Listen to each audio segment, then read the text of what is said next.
like the fact that by my very presence, everyone calmed down. That's great. Good morning. I'm Gara LaMarche, and on behalf of the NYU Wagner School, I'm one of the co-hosts of this, co-organizers of this event, and I'm here to welcome you first on behalf of the Wagner School. Many of you have commented on the ribbons that some of us have, the organizers, very kind of general Petraeus-like adornments. And now that I'm subbing for Tyra Liebman, the co-interim dean of Wagner, welcoming you, I'd like another ribbon. If you can scare up an orange or a yellow ribbon, I would like that. So get on that. So so the first thing is, last night, those of you who were at the dinner were welcomed by Scott Fritzen, who is the co-interim dean of the Wagner School, and the other co-interim dean, Tyra Liebman, was supposed to be here this morning but couldn't make it. So since I am a citizen of the Wagner School now, having made it my institutional home for the last year or so since leaving Atlantic Philanthropies, I teach a course there on philanthropy and public policy and another one on institutional culture and nonprofit organizations. I want to welcome you. I won't go through all the stats about Wagner that Scott Fritzen gave last night, but suffice it to say that it is one of the, thanks to leadership in the last 10 years of Ellen Shaw, who's just stepped down as dean, one of the leading public policy schools in the country, and unusual among its colleague schools for being a school of public service with the emphasis on public service.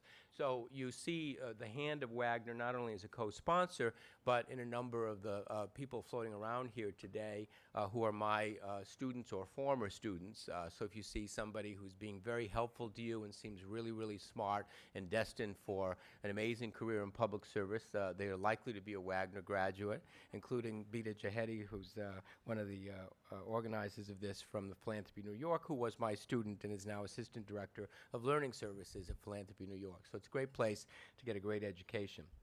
Now, moving on to the morning, I want to say just logistically that, as was mentioned last night, and I think you have all of this in fairly great detail on your seats, this session and some others will be live streamed, so they are in effect public. And you're welcome to comment publicly on it or tweet. The Q&As are all things that are meant to be in a smaller circle of discussion and not broadcast to the world. So respectfully asking you not to tweet or otherwise write about the things that are said in the Q&A without the permission of the panelists. This is a very interesting conference, as Ed said last night, very unusual, comes at a moment, I think, with the recent elections having concluded, where on the one hand, philanthropy is asking a lot of questions about itself, and on the other hand, the larger political world is. And there's a widely shared sense on the right and the left of a dysfunction in government that philanthropy may be able to assist in breaking the way out of, or may be part of the problem. And one of the things we're going to do during the course of the day is explore that. In a minute, I'm going to introduce Stan Katz and tell you why we asked him to kick off the day. Then we're going to have some breakout sessions on some of the key issues of our time with a lot of tremendous experts on poverty, health, education. Then I'm going to do a panel discussion with Bill Schomburg of the Hudson Institute and Donna Edwards, who's a member of Congress, and Heather McGee from Demos.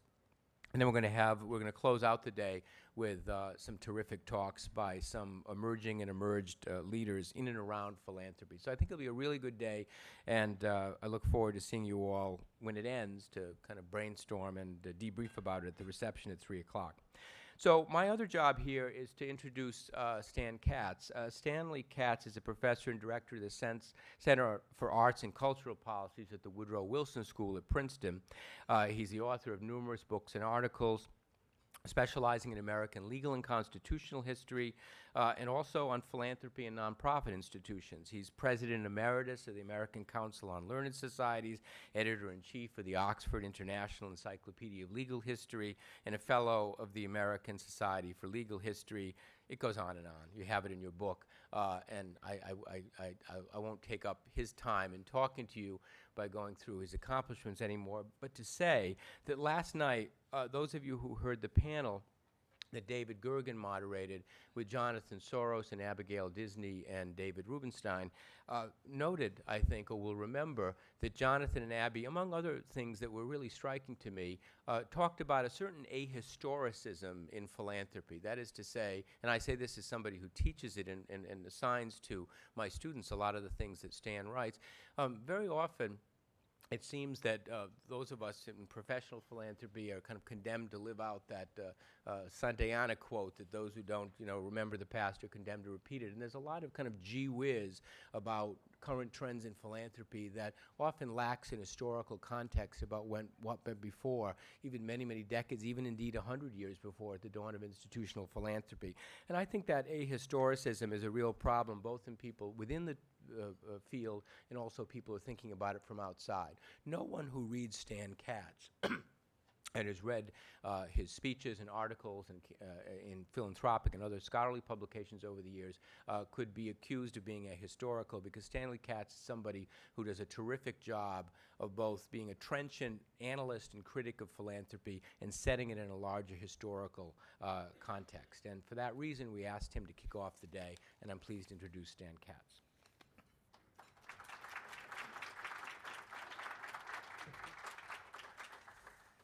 Morning. Thanks, Gara. Well, it is, in fact, what I'm hoping to do this morning is to remind you, if you ever knew what the origins of this business were. I think it's quite relevant. So I'm about money and power before the elections, like 100 years before the elections. And I do want to focus on the early period of modern philanthropy, because I think that established not only the institution that we're dealing with now, but also established the dynamic that I think we've pretty much forgotten between the public and the power of money. I think if you listened last night, you would have concluded that there was no problem. That, of course, rich people should be in a position to make big choices that affect the way other people live, whether it's in the United States or elsewhere. I'm going to come back to that, but it wasn't always that way. And I think it's very important for us to remember the continuity of conflict, of tension, of contestation between the philanthropists and the philanthropic world and a variety of other political worlds that we all really belong to. So I'll begin with just a couple of quotes to get you thinking about it. One has been used by my friend Rob Reich, but it's a good one. And it goes back to Roman history, so we'll go way back. The city of Rome was afflicted by a famine, and as the public magazines were insufficient to supply the deficiency of food, a citizen named Spurius Aemilius, who was very rich for those times, resolved to feed the people at his own expense, philanthropy. This liberality attracted crowds of people and so won him the popular favor that the Senate, fearing the evil consequences that might arise from it, and for the purpose of putting an end to the evil before it should grow too great, created expressly against Spurius a dictator who had him put to death. So this was philanthropy in Rome. Fast forward, quite a few hundred years to 1854.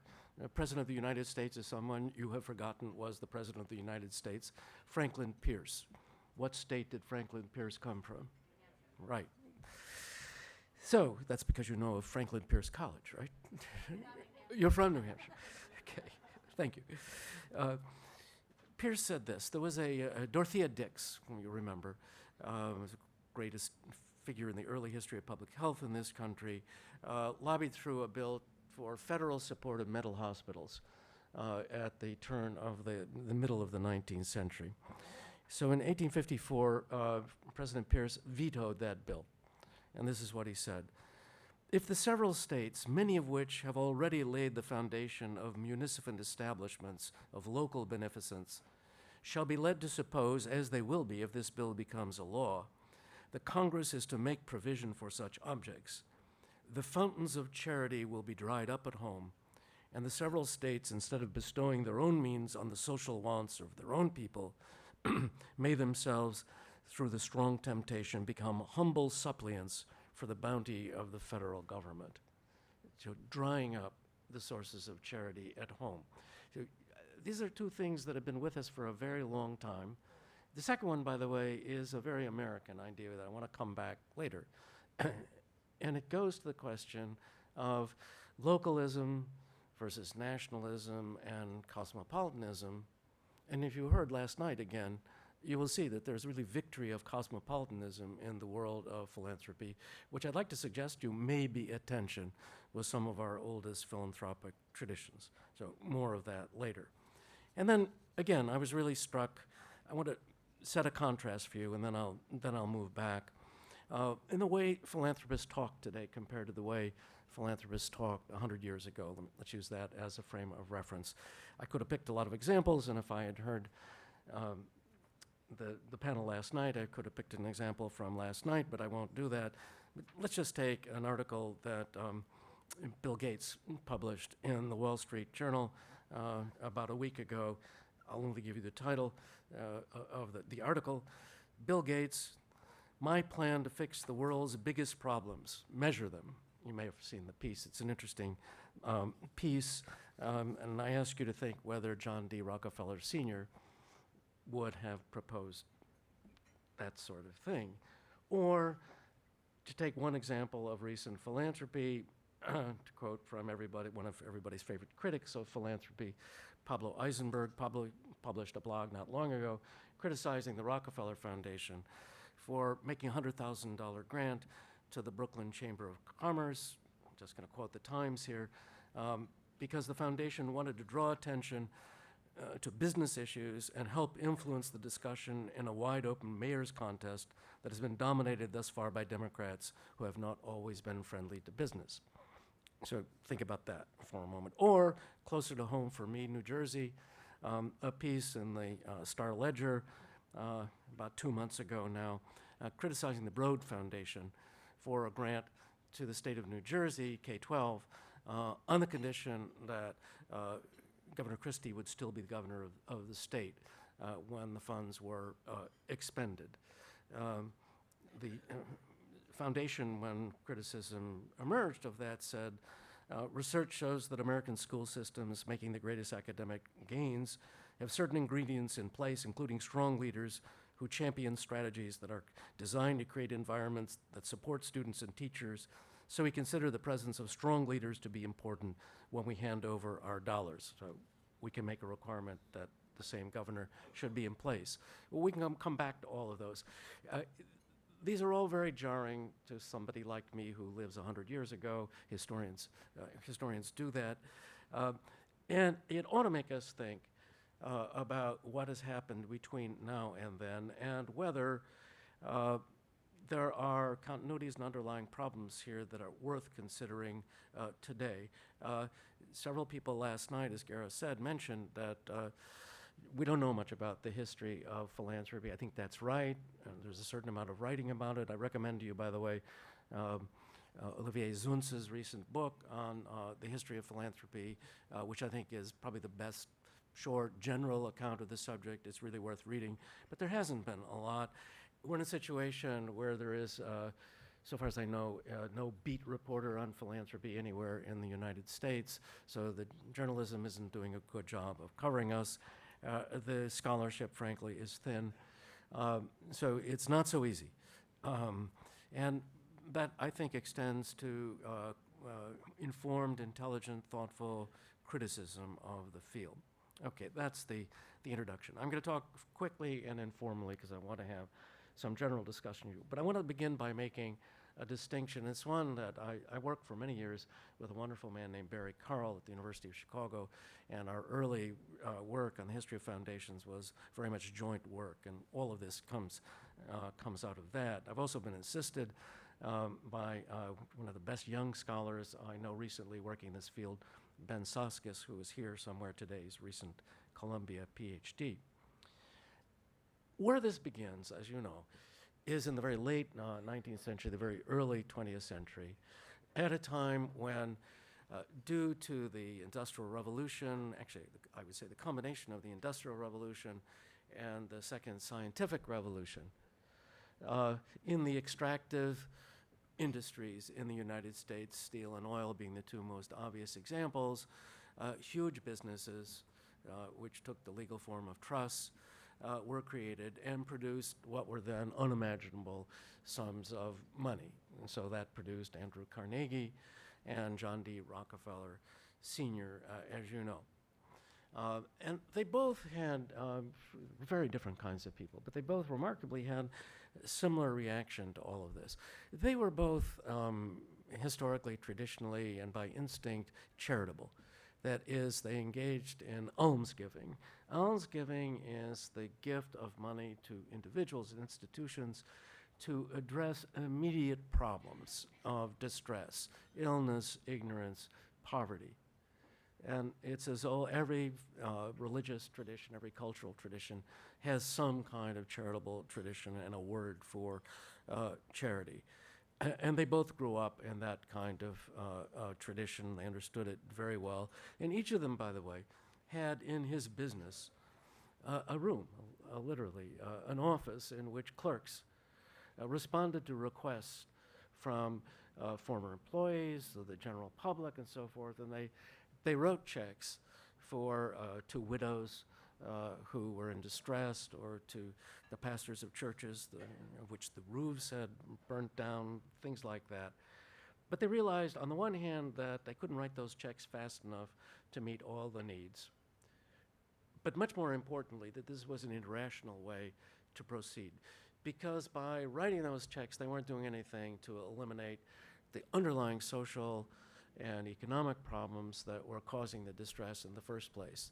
And a better approach would be to find out what the underlying causes were and to apply much larger sums of money through the use of research to identify the causes of those problems and to develop strategies to eradicate them at the source.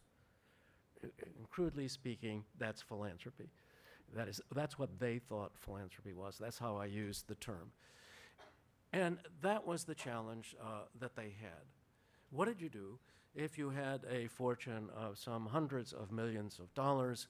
We could argue about what the correct deflator is for that, but it was a lot of money in today's terms. Probably, by the way, not so much money as Bill Gates has, but a lot of money. And there were no precedents for this.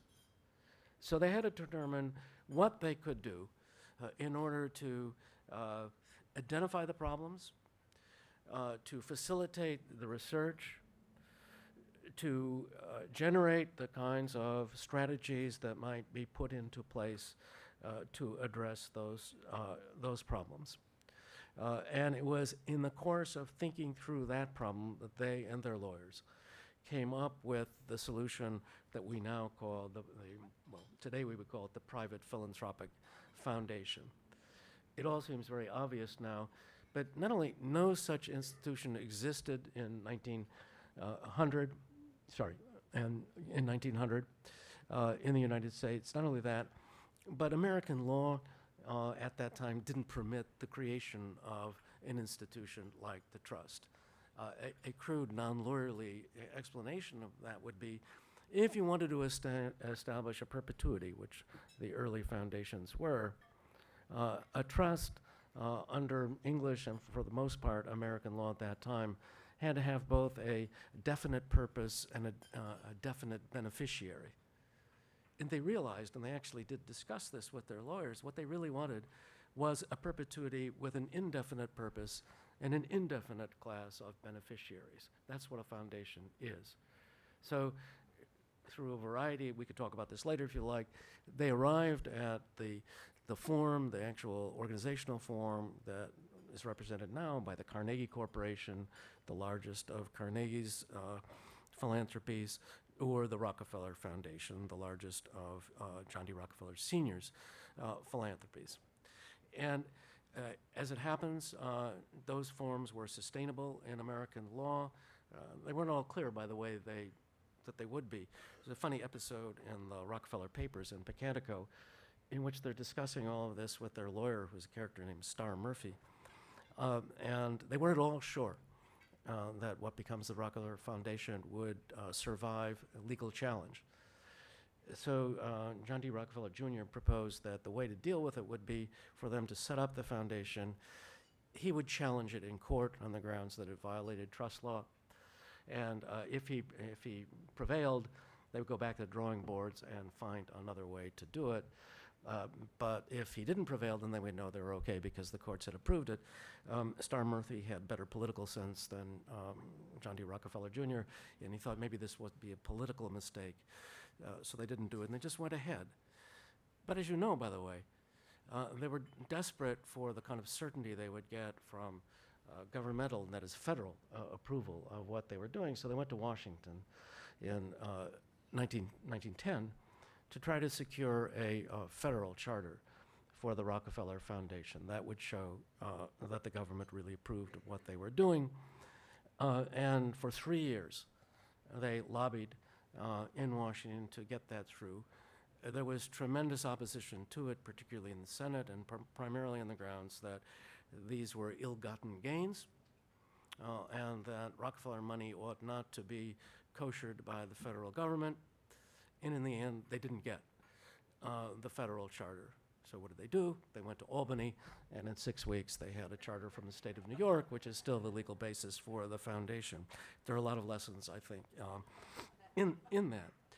But the point, of course, is that both Carnegie and Rockefeller are, of course, highly controversial characters at the time. I don't have to tell you that. They were robber barons. They were widely perceived as not nice guys. Indeed, they were probably the two most widely hated people in the United States in their era. It's kind of an interesting contrast if you think about those names now, Carnegie and Rockefeller. You listen to the public service announcements we hear on NPR from their foundations. But at the time, it was highly controversial, and you can understand why. I think it was. So, nevertheless, they go ahead and they set up these quite dramatic institutions. They were, by the way, I would argue, good examples of American exceptionalism, something we argue about.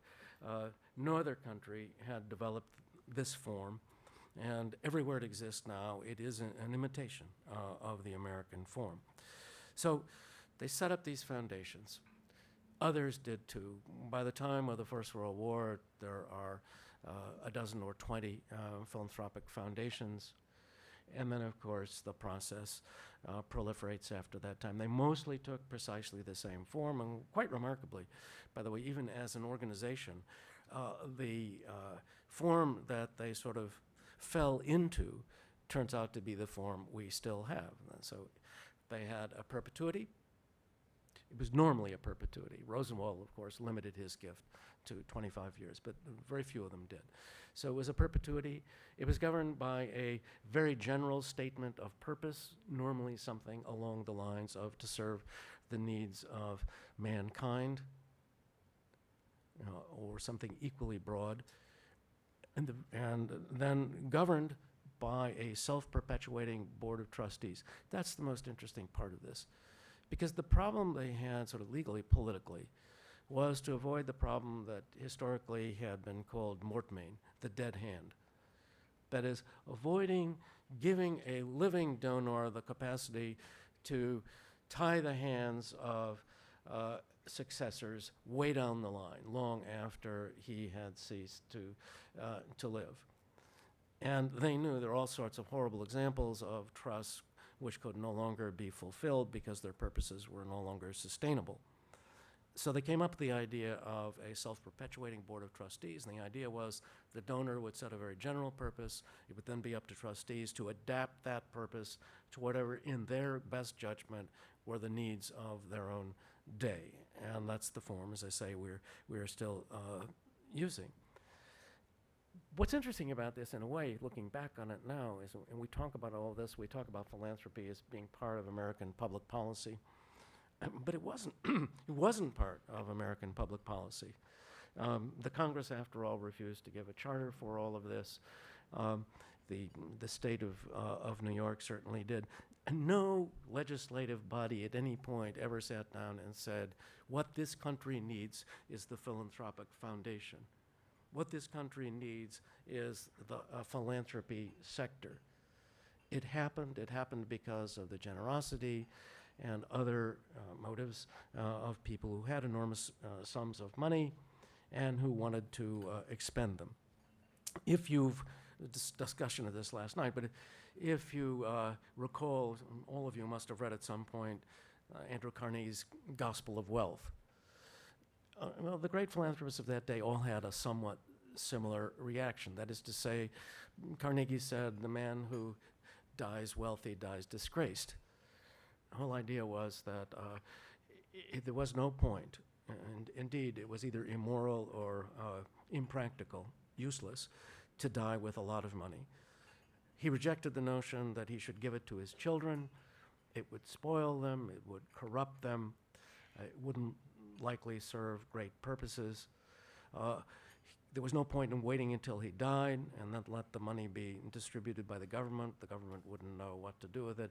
Better, and this sounds a lot like Bill Gates and Warren Buffett, better, both he and Rockefeller said, to give it away while you're still alive. This is not a new idea. The giving pledge, in some sense, is a century old from that point of view. And that's why they set up these foundations. Well, how are they limited? Now, money and power.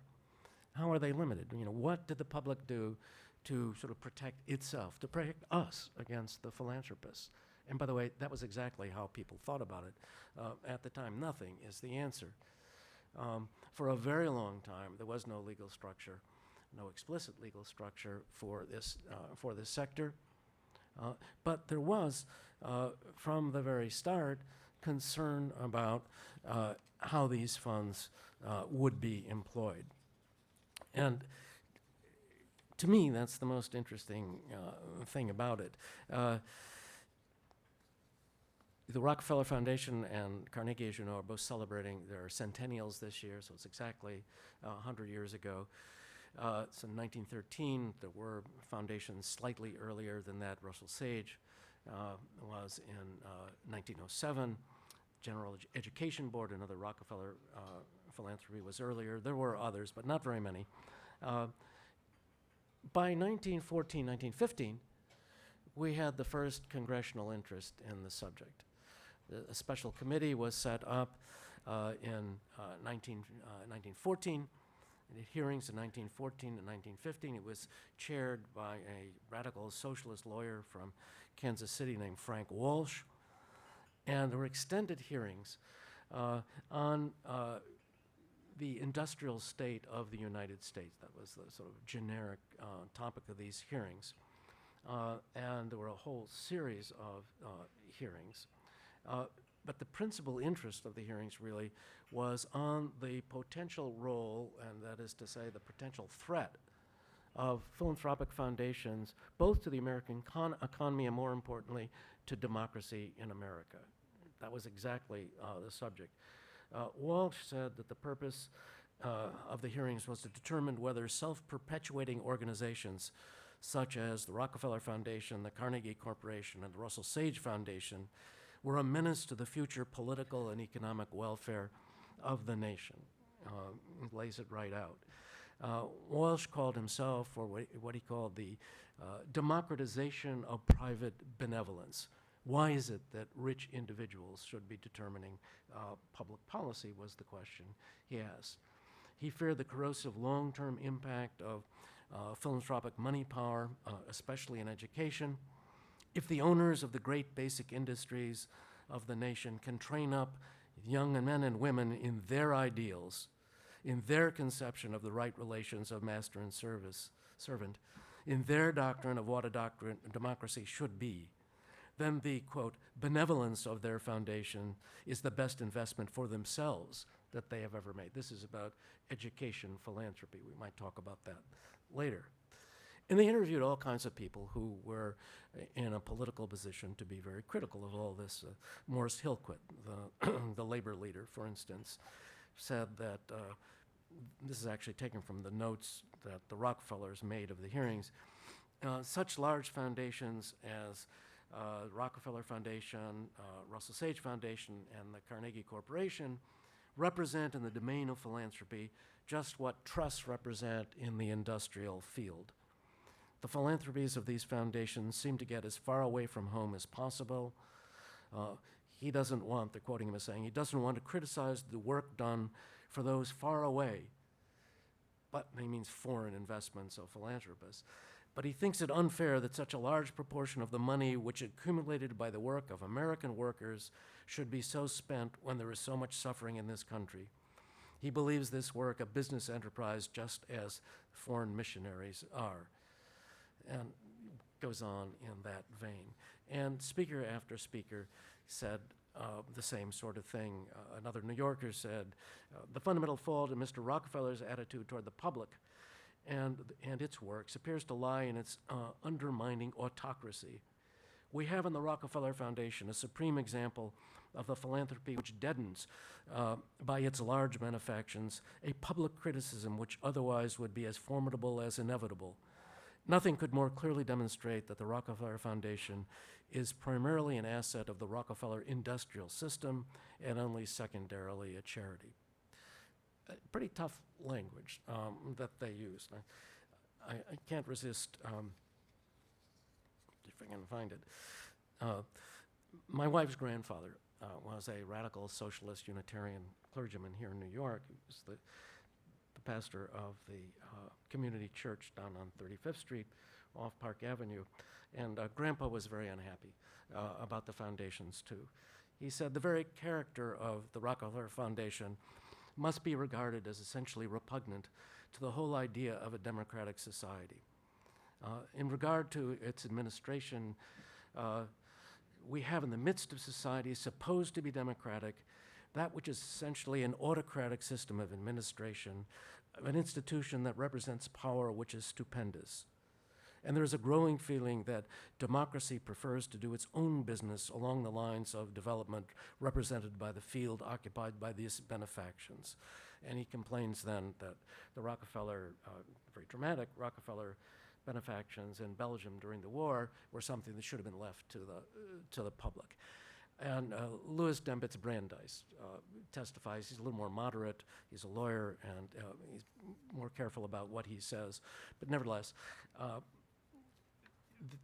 the tone of this was really quite tough. And it represented, I think, what was a genuine fear in the public of the plutocratic power that was now being legitimized in the acceptance of the foundation form. It's a kind of criticism we don't hear anymore.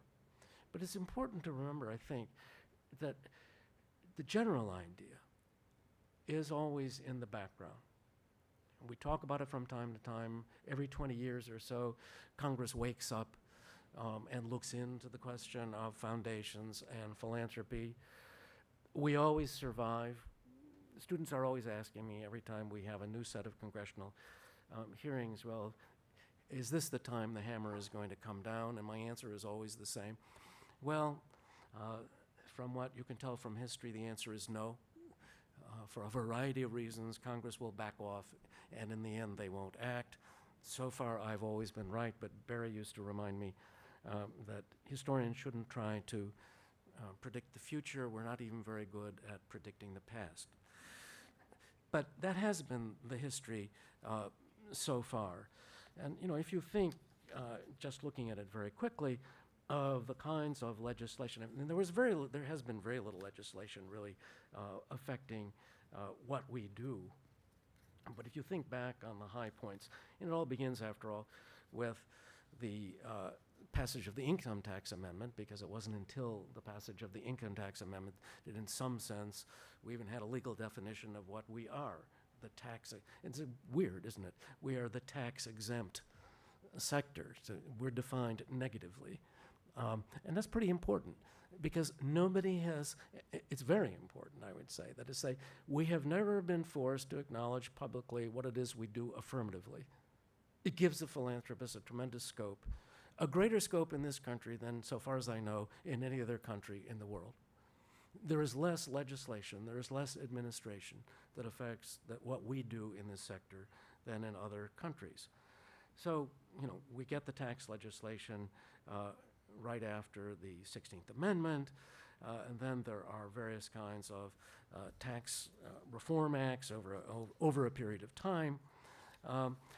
But the the net effect of all that really is to impose very little structure. The IRS is the regulatory agency for this sector. We have early on, and then again in 1934, specific limitations on political activities of the foundations. We have hearings subsequent to that time which imposed other kinds of important restrictions leading up to the hearings of 1969, and many people in this room remember those hearings. It was a very dramatic moment in the history of foundations, and there were predictions that it would lead to a dramatic curtailing of the freedom of action of foundations, a lot of hard feelings about McGeorge Bundy and the Ford Foundation. But in fact, what happens, I would argue, fundamentally at that time is to address the abuses of family foundations, and particularly the abuse of self-dealing, which was very real at that time, and to make some very welcome reforms in that aspect of the field. And going forward, again, there have occasionally been awakenings of interest in our field and criticism of it, most recently, of course, by Senator Grassley and Dean Serby, and that evoked fears that maybe Congress would really take a hard look, or we could, as we did last night, talk about whether or not the entire tax-deductible structure will be changed in some way, and we'll all have our opinions whether that's likely or not, but it is so far nothing or not much has happened, and if one has to guess, one would guess that not much is going to happen. So the sector has really remained remarkably sort of untouched. But there have been real threats, and for those of us who are older, will remember that the worst of them, or at least on the surface, were during the McCarthy era, because there were two congressional investigations back in those days. There was the Cox Committee in 1952, the Reese Committee in 1953, and those both were aimed at the fear, a fear that is long-standing in this country, that deep down the foundations were communistic or subversive in some important way. But both of those produced a mouse, that is, produced essentially nothing by way of legislation. Their hearings were not well documented, and in the end, even in those perilous times, nobody took what they had to say very seriously. There were more serious hearings in the 60s under Wright Patman, whom some of you will remember as the chairman of the House Small Business Committee. But his concern was different. It wasn't the political power of the foundations. His concern was that foundations were accumulating wealth in such a way that it would harm the private economy. And they actually developed quite a lot of information, but again, produced very little, almost nothing in the way of legislation. So it's an odd history from that point of view. But all along, what was the attitude? Then I'm going to go back to this, and I'll stop there. How did the foundations think about the government? I think we now conceptualize it, when asked as two completely independent spheres. After all, the largest of the new advocacy organizations is called what? Independent sector. And that's what many people in the field want to believe, right? That the not-for-profit, philanthropic sector is an entirely independent sector. It's not business on the one hand, it's not the state on the other, but particularly it's separate from the state. And indeed, the tax-exempt nature of what it is we do makes that appear to be the case. But in fact, for the earliest philanthropists, that wasn't the notion at all. They were very concerned with social and economic questions. They understood perfectly well that even with the great wealth they had at the time, they didn't have enough wealth to basically change the course of public policy. And one of the things they entered into very early on was partnership with the federal government. They found a variety of ways of doing that. Let me give you just a couple examples.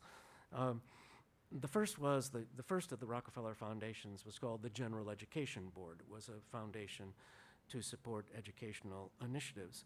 And Rockefeller, like most of the foundations initially, was very interested in the American South for a variety of reasons, which we could talk about later. And they were particularly interested, all of the foundations were, in the improvement of public education in the South, and particularly public education for blacks, for Negroes, as they called them at the time. These people were very smart and very interesting. They decided the real problem in the South and the General Education Board was lack of income-producing activities on the part of the Southern farming population. It was largely a rural population, because they were going to have to enrich people in the South, get them up to a sufficient level so that they could be taxed at a sufficient level to support public schools. So they entered into a partnership with the United States Department of Agriculture to engage in what they called farm demonstration projects. And the idea here was simply that USDA had already begun this under the direction of a guy named Seaman Knapp to promote the idea of scientific farming in the South, so that farms could be more productive, farmers could be wealthier. And the mechanism for doing this was to hire in USDA a large number of what were called special agents who go around and spread the word to educate farmers to do this properly. So how did that work? Well, what the General Education Board signed up to do was to provide supplements to the salaries of these federal agents who were going around. Well, what was the supplement? Well, it turns out the supplement was the salary less $1. The federal government paid each of these guys $1, and the rest of the salary was paid by the Rockefellers through the General Education Board. This began in 1906. It lasted until 1914. It was fairly successful, actually, in reforming agriculture at that time. It's a really interesting episode that most people don't know about, but it got them up to their ears in working with the government. It comes to an end, by the way, in 1914, because that's the time of these Walsh Committee hearings that I mentioned before. And at that point, the association with the Rockefellers was simply too dangerous, too volatile for the USDA, and they had to back off of it. And it produced, when it became known, and it wasn't much known before that, withering criticism in Congress. An Oklahoma senator demanded a divorce of the government and the General Education Board, since the GEB funds, or those from other Rockefeller entities, are, in his words, red with human blood and dripping with human tears. A Michigan congressman complained that, quote, the government of the United States is not a mendicant, and proposed federal placement of the funds that the GEB had spent. New Jersey congressman said that he hoped that the United States may be spared from living on the contributions of a Rockefeller. It would be equivalent to a family living on the wages of sin. Iowa senator attacked the Rockefeller philanthropies as agents of a silent empire that desired to create an invisible government through gifts to education. And the Rockefeller response, which Star Murphy gave, was that the only motive of the GEB was true patriotism, since the boll weevil had created a regional state of emergency. But Murphy said, surely the senator from Iowa realizes that the government constantly operates with private donors to the Red Cross funds in times of great public calamity. This was equivalent, he was arguing. Or to give you one other example, in a way, a more dramatic one, Herbert Hoover, who was, I hope you know, one of the great figures in social welfare of the early 20th century. Think of Herbert Hoover before 1929, was a really great man, you know, in almost every respect, I would say. And certainly in our field, one of the pioneers in philanthropy, one of the pioneers in the application of public funds for private and public funds to secure the common weal. He was also an engineer. He was somebody who had the philanthropic instinct to use research to develop solutions for problems. And when he was president, he approached the presidents of several foundations to put together a research project, which they called Recent Social Trends, to do extensive surveys based on the surveys that the Russell Sage Foundation had done earlier in Pittsburgh and New York, to figure out what social problems were and to begin to come up with solutions to them. As it turns out, by the time that work was done, the Depression had hit. Franklin Delano Roosevelt was the president, and Roosevelt didn't think all of this was such a good idea. Or to give you one other example, earlier on, the Rockefellers had become very interested in the politics of education in New York City. Ben Soskis has written about this. And they intervened. There was a real serious battle over, this will sound familiar to all of us, how the New York City Board of Education ought to be constituted and what the relationship of the mayor ought to be to the Board of Education. Does that sound familiar? We're going back 100 years. At one camp, and this is Ben's account of it, closely affiliated with Tammany Hall, advocated a large board appointed by the mayor, think Bloomberg, under the budgetary control of the municipal government and politically responsive to the demands of the citizenry. A progressive camp favored a smaller independent board insulated from municipal interference, patronage politics, and popular pressure that would delegate the responsibility to a superintendent supported by a staff of professionally trained experts. The progressives found support from the General Education Board as well as from two individuals in the Rockefeller camp, Abram Flexner and Raymond Fosdick. So they worked against the reelection of the president of the Board of Education. I could give you a lot more examples than that. So they were up to their ears in politics in some ways, but they were very nervous about it, and I guess this is where I'll conclude. That is to say, they were aware that the third rail of philanthropy was politics. That's what I'd like you to think about. It's always there. You can't get what you want done without it, but at the same time, getting too close to the third rail risks electrocution. And electrocution takes the form of alerting the public to the fact that the private sector is doing something which, according to democratic theory, it ought not to be doing. And the early philanthropists, because of the visceral reaction against what they were doing, which was very widespread in those days, were very much aware of that. So how did they deal with it? They knew they had to deal with social and economic problems if they were to seek out these underlying causes of distress. And that was perfectly clear to them. So what they did was to establish drops, that is, blind drops, so that they could make grants to institutions that weren't public institutions that could engage in this kind of work, sponsor research, advocate solutions. Well, what do we call those institutions? The National Bureau of Economic Research, the Social Science Research Council, the Brookings Institution. I could give you a list of those. Were all created by Carnegie and Rockefeller. They all engaged in social and economic research. They all proposed solutions. Well, we're a long way from that now, clearly, and that, it seems to me, is what we need to think about. The bottom line here, and I'm going to stop with this, is that what you have to do in thinking through what happened back then and applying it to what happened now is to think how much the state has changed over that period of time. Carnegie and Rockefeller were operating in an atmosphere in which there was a very small state, national state, a very weak state.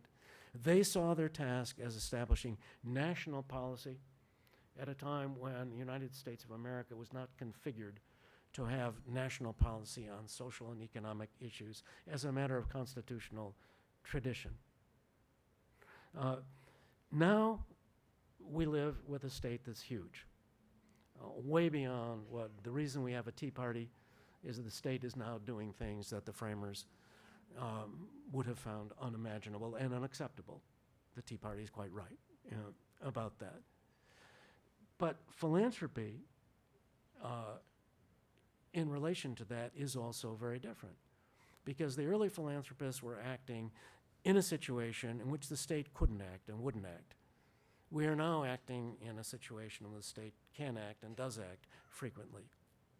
And I think the question we have to ask is, given that kind of change, given the underlying imperatives of democracy in a country like this, is what we do, insofar as it comes close to that third rail, genuinely acceptable in terms of the way a 21st century democracy ought to behave? So I've gone on too long, and I apologize. Thank you.